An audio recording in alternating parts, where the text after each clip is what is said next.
I think him giving a speech was more for the not so much for, it's all politics, right? But it's more for the optics of it. Like, dang, this is his base. His supporters are the same people who supported me. And if I don't speak on it, if I don't show some sort of salute to it, or some sort of, hats off to the situation, then I'm gonna look heartless and they're gonna turn against me. And this is and that base is my strongest base while in office. Not to say that well, of course, it's a democracy, right? So he's not gonna he's not supposed to get reelected, right? But it's kind of keeping them in pocket. It's keeping them in pocket because they're a very strong, influential, and mobilizing base. The quote unquote Proud Boys, right? They're a very mobilizing base. They're a very strong base, and they're related to and connected to and tied to very strong and mobilizing people in high places, right? So even while in office, yeah, you're already elected. You still have to play. You still have to play politics while still in office because you basically don't want your base or your country, because that's his country. You know what I'm saying? The quote unquote Proud Boys, that's Trump's country. You know what I mean? And you don't want your country turning against you. You know what I mean? So you got to say something. So I was like, at first I was like, why is Trump speaking on this? Why is it that big of an issue for Trump to speak for? Like you got Gaza, you got foreign affairs, and you got economics, and this and that going on. But apparently this does send a lot of shockwaves. It sends a lot of shockwaves through so many different peoples. You know what I'm saying, so to speak. Oh, you want to be racist? Word? Okay, this is what you get. You know what I'm saying? Like it sends that subconscious. It sends that message. You know what I mean? And so if you're a Nick Fuentes type, if you're just an extremist, right wingist, you know what I'm saying, just extreme, one of those people, you'd be lying to not be shook a little bit, to not be a little shaken up, if not scared, just outright scared. You know what I'm saying? Because it's like I don't think any of the extreme right wingers would ever see something like this coming. To be assassinated on your turf, quote unquote, by your own people, quote unquote. You know what I'm saying? For the topics and stances that your people, your turf should be for and not against, and you got assassinated like this. You know what I'm saying? It just makes you scratch your head. You know what I mean? Why him? If what did he expose, or what was he about to expose, or why a murder? Why an assassination like this? Why him? You know what I'm saying? What was he on the precipice of that was going to ruffle someone's feathers to have him assassinated in this way?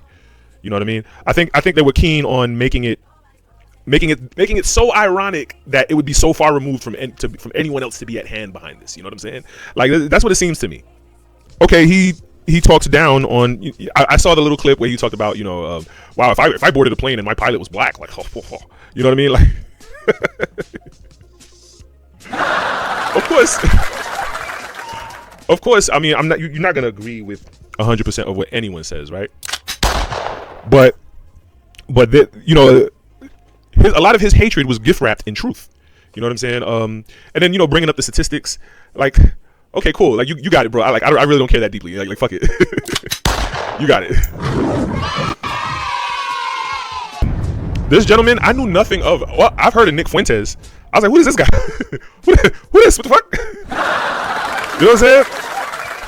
When I saw when I searched his name and I saw a few of his viral clips and his hot takes, I was like, oh.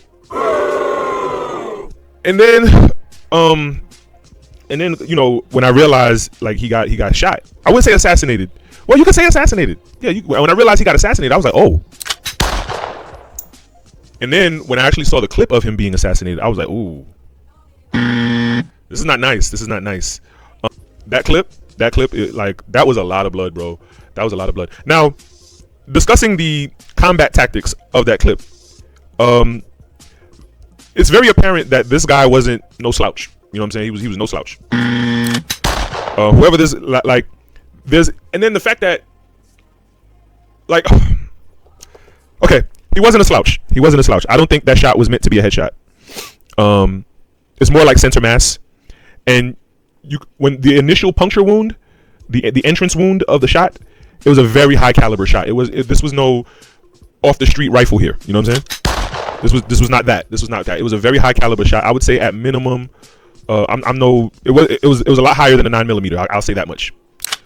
That entrance wound was very large, and that was a lot of blood that came out. And well, I'm pretty sure most of the blood was from the jugular vein. However, the fact that shot was so big, it was a very high caliber shot. There was footage of the gentleman getting away. You know what I'm saying? So and see, now that leaves it open to conspiracy now. This opens the conspiracy Pandora's box. You know what I'm saying? Like, if I call out a problem, I'm always keen on offering a solution or an alternative. You know what I mean? And that may not that's not always popular. That's not always popular. It's very neutralizing to say, hey, you're the problem. Here's the solution. You know what I'm saying? It's like it's more appealing to the salaciousness to say you're the problem and you need to be fixed. And just leave it at that. You know what I'm saying? No. Offer a solution. Offer an alternative. That way, so I'll pick up where I left off. So I was talking about the political ramifications. So yeah, if you're an extreme right wing racist bigot or any combination of the sort, you got to be a little bit shaken up. You got to be a little shaken up, if not scared of this happening, right? You know what I mean? So in all fairness, R.I.P. to him. Condolences to his wife and kids and all of his surviving family. You know what I'm saying? And to all of the black people who are celebrating, and who don't realize the political ramifications of this and how it comes right back around and affects them too. Fuck you. You're a fucking idiot. You know what I mean? And to all of the black people who understand the political ramifications, be steadfast. You know what I'm saying? Keep your head on the swivels. You know what I'm saying? Stay on your toes and stay woke. You know what I'm saying? For all the enlightened black people, stay woke. You know what I mean? Because I don't think anything can be the same after this. I don't think there's a lot of things out there that cannot be the same after this. And what we approaching 2026. You know what I'm saying? We approaching 2026. We approaching 2026. The next election is in 2028, right? Am I right? Yeah, it should be. And yeah, like whatever presidential candidates they choose and whoever they choose to elect, as they say. I don't know what politics will look like post this incident and post Trump. I really don't. A lot is up in the air and a lot is real shaky and scary looking. You know what I mean?